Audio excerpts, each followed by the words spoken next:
사람이 말하는 것은 2, 3년이면 배우지만 듣는 것을 배우기까지는 80년이 걸린다는 말이 있습니다. 경청은 평생의 학습을 필요로 한다는 뜻일 것입니다. 듣는 방식에는 4가지 형태가 있다고 합니다. 판단하며 듣는 것, 질문하며 듣는 것, 조언하며 듣는 것, 그리고 감정이입을 하면서 듣는 것입니다. 이 중에 가장 효과적인 방식은 감정이입을 하며 듣는 것입니다. 신학자 폴 틸리는 사랑의 첫 번째 의무는 서로의 말을 경청하는 것이라고 했습니다. 또 어느 심리학자는 가정 문제의 대부분은 서로가 경청만 배워도 해결될 수 있는 것이라고 말했습니다. 어느 남편이 내가 직장에서 들었는데 여자가 남자보다 하루에 2배나 더 많은 말을 한다고 하더군 라고 말하자 아내가 답합니다. 왜 그런지 아세요? 남자는 똑같은 말을 2번씩 하게 만들잖아요. 그러자 남편이 말했습니다. 뭐라고? 못 들었어. 경청이 어려운 이유는 집중과 노력을 필요로 하기 때문입니다. 경청은 사랑할 때 가능합니다. 우리가 기도를 하면 할수록 예수님의 사랑을 깊이 깨닫는 이유가 무엇입니까? 주님은 언제나 귀를 기울여 우리의 기도를 들으시는 분이심을 우리가 경험하기 때문입니다. 그렇게 경청하는 마음이 우리에게 있다면 우리는 내가 말하는 것보다 더 많은 마음을 전할 수 있을 것입니다. 그렇게 듣는 마음을 가지고 여러분의 마음을 전하시는 귀한 하루 되시기를 바랍니다.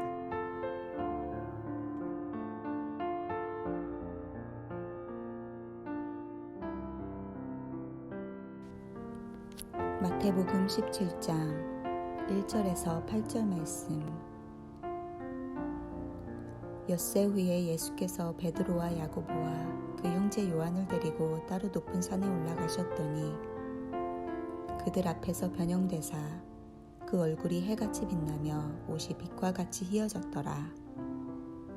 그때에 모세와 엘리야가 예수와 더불어 말하는 것이 그들에게 보이거늘 베드로가 예수께 여쭈어 이르되 주여 우리가 여기 있는 것이 좋사오니 만일 주께서 원하시면 내가 여기서 초막셋을 짓되 하나는 주님을 위하여 하나는 모세를 위하여 하나는 엘리야를 위하여 하리이다. 말할 때에 호련히 빛난 구름이 그들을 덮으며 구름 속에서 소리가 나서 이르시되 이는 내 사랑하는 아들이요 내 기뻐하는 자니 너희는 그의 말을 들으라 하시는지라.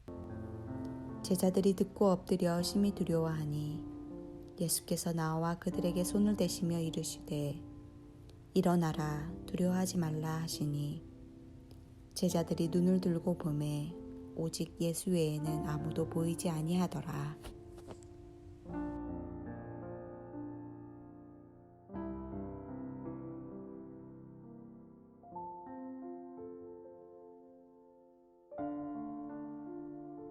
오늘 본문의 말씀은 예수님이 산 위에 올라가 환하게 변화되신 사건을 통해 예수님이 누구신지 우리에게 말씀하고 있으신 변화산 사건의 기록입니다. 어느 날 예수님께서는 높은 산에 베드로와 야고보와 요한을 데리시고 올라가셨습니다.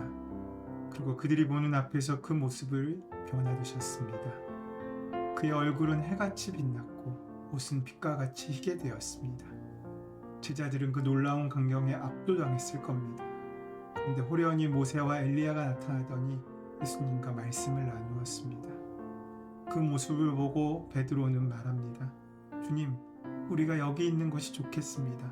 원하시면 내가 여기에다 초막 셋을 지어 하나는 주님을, 하나는 모세를, 하나는 엘리야를 모시겠습니다. 그런데 그 베드로의 말이 맞춰지기도 전에 빛나는 구름이 그들을 뒤덮었습니다. 구름은 성경에서 하나님의 임재를 상징합니다. 그 구름 속에서 소리가 들려옵니다. 이는 내 사랑하는 아들이다. 내가 그를 좋아한다. 너희는 그의 말을 들어라. 순환의 길을 앞두고 있는 예수님이 바로 하나님의 아들이라는 선언이십니다. 그런데 내가 그를 좋아한다 라는 말에 좋아한다라는 말은 만족스럽다라는 말입니다. 흡족하단 말입니다. 그러면서 이렇게 명령하십니다. 너희는 그의 말을 들어라. 우리는 다 부족한 사람들이지만 낙심하지 않습니다. 길과 진리와 생명이신 주님의 가르침이 우리에게 있기 때문입니다. 지금 우리는 누구의 말을 듣고 있습니까? 예수님이 제자가 되어 이 세상을 살아간다는 것은 황홀한 비전에 끌려 살아가는 것이라기보다는 영감에 가득한 그리고 변함없으신 하나님의 말씀을 의지하여 살아가는 것입니다. 주님의 말씀에 듣고 순종하는 것이 초막 셋을 짓는 것보다 훨씬 더 중요하고 의미 있는 것이라는 것입니다. 말씀에 순종하는 길은 힘겹고 재미없는 길이고 좁은 길일 수 있습니다. 하지만 그 길을 걷지 않고는 우리는 아버지께로 나아갈 수 없습니다. 제자들은 두려워 얼굴을 땅에 대고 엎드렸습니다. 얼마 후에 예수께서 가까이 다가오셔서 그들에게 손을 대시고 말씀하셨습니다. 일어나거라, 두려워하지 말아라. 그 다정한 말씀에 이끌려 일어나 보니 예수님 밖에는 아무도 없었습니다. 우리 주변에 우리가 바라고 기대하던 모습이 사라진다고 해도 우리에게 일어나라고 두려워하지 말라고 말씀하시는 주의 말씀은 우리에게 있습니다. 그 말씀을 듣는 자와 듣지 못하는 사람의 차이는 클 것입니다.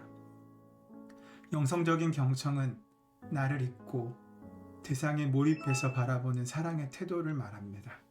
진정한 경청은 자아에 집중하게 하는 수많은 다른 소리들을 보냄으로써 가능해집니다. 이 경청의 가장 중심에는 하나님 아버지의 사랑하는 아들 예수 그리스도께서 계십니다. 제자들이 산 위에 올라간 목적은 바로 하나님이 사랑하고 기뻐하는 아들 예수 그리스도의 말씀을 듣는 데 있습니다. 이 산 위의 말씀이 우리의 기도와 삶 가운데 들려야 합니다. 이 말씀을 듣기 위해서 필요한 것은 커다란 야심도 세밀한 계획도 아닙니다. 그저 예수님과 동행하며 자기 위에 무지의 구름을 두를 수 있는 겸손한 마음뿐입니다. 예수님께서 걸으셨던 길을 따라 올라가 무지의 구름 사이로 들리는 말씀을 들을 때 우리의 삶은 새로운 차원을 들어가는 새로운 귀한 문 앞에 서게 될 것입니다. 그러면 우리는 이전에 알았던 모습을 넘어서 계시는 주님의 모습을 바라보고 체험할 수 있습니다. 새 제자들이 경험했듯이 모든 황홀경이 사라진 자리에는 주님만이 계십니다.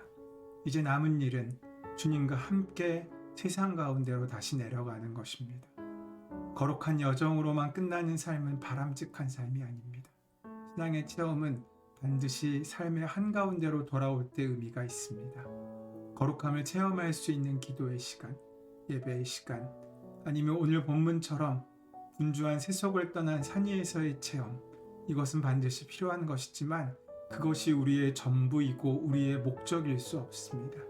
그래서 우리는 말씀을 듣고 그 말씀이 이끄시는 삶의 자리로 되돌아오는 하산의 여정이 필요합니다.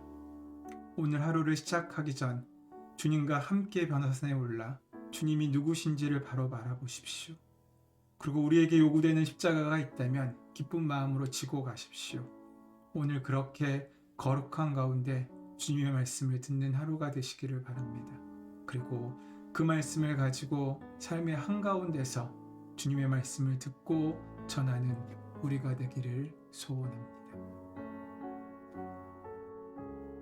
주님, 우리가 주의 말씀을 듣기 위하여 산을 오르는 자가 되기 원합니다. 하지만 우리의 최종 목적지가 산 위의 꼭대기가 아니라 거기서 주님을 만나 주의 음성을 듣고 다시 우리의 삶으로 돌아오는 하산의 과정이 될 수 있도록 축복하시고 함께하여 주시옵소서.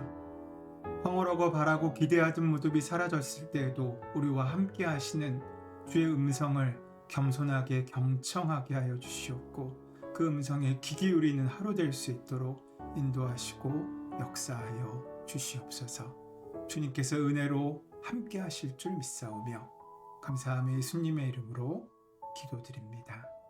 아멘.